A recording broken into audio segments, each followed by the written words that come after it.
South Australians are being urged to buy their oysters locally and then donate their leftover shells as part of a new program to restore native reefs. The program is part of the South Australian and federal government's summer plan to fight the spread of toxic algal bloom, which has devastated the state's marine life. Dr. Dominic McAfee is a marine ecologist with the University of Adelaide. He specialises in reef restoration. He's been working with the South Australian government on the summer plan and he joins us now from Adelaide. Dominic McAfee, welcome. So what was the extent of oyster reefs along the South Australian coastline 200 years ago? Well, we know we've lost at least about 1,500 kilometres of oyster reefs. So reefs formed by oysters, mussels, scallops, all sorts of things that filter the water and would have contributed to a much cleaner and more biodiverse marine environment. Yeah, so just how important are oysters in keeping the water clear? Yeah, we think of oysters as ecological superheroes because they grow habitat, which supports so much different marine life. But they also have this capacity to filter water, and they can do that when they're in large aggregations, the reefs that they used to form. They would filter hundreds of millions of litres of water a day over the scale of the reefs that we've lost. So without that ecological function, coastlines are more vulnerable to things like harmful algal blooms. Yeah, and so South Australia alone has lost 1,500 kilometres of reef in 200 years.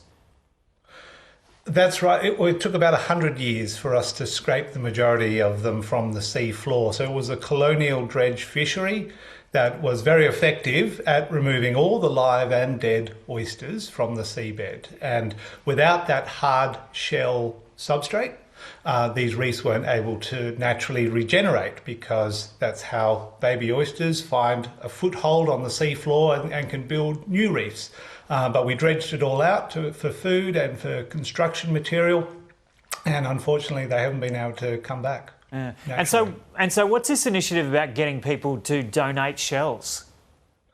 It's a great initiative, a bit of a win-win in terms of supporting the South Australian seafood industry, who certainly had a rough year, but we produce some of the best oysters in the world, or probably the best oysters in the world.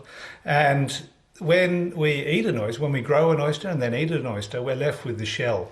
And the shell is valuable restoration material because that is the hard substrate that we need to rebuild these reefs. So by enabling people to recycle those shells, there's an ability for the local community to get into contributing to reef restoration, which is really exciting. And so how does it work? You put them, we're just seeing some images now, you chuck the shells in little cages and you dump them where you want the reefs to grow? Yeah, with a bit of science in the background, for sure. We need to know the right time of year, the right substrate, the right locations, but we've got that information because we've been restoring reefs for close to a decade here in South Australia and have had some really big wins. But once that shell is collected, and this particular project is being delivered by Ozfish, which is an excellent community-based conservation NGO who I've worked with for many years. They'll collect that shell and they'll sterilise it, make sure it's clean. We don't want people chucking shells back in the sea themselves because we need to make sure there's no biosecurity risk. So the shells are cleaned, sterilised, and then placed in these cages, which can then be positioned on the seafloor. And if we can get natural oysters to recruit onto those little habitat units, they will then cement them together so they can form hard reef substrate that can grow over time. But how are you going to attract the baby oysters if there are no oysters left?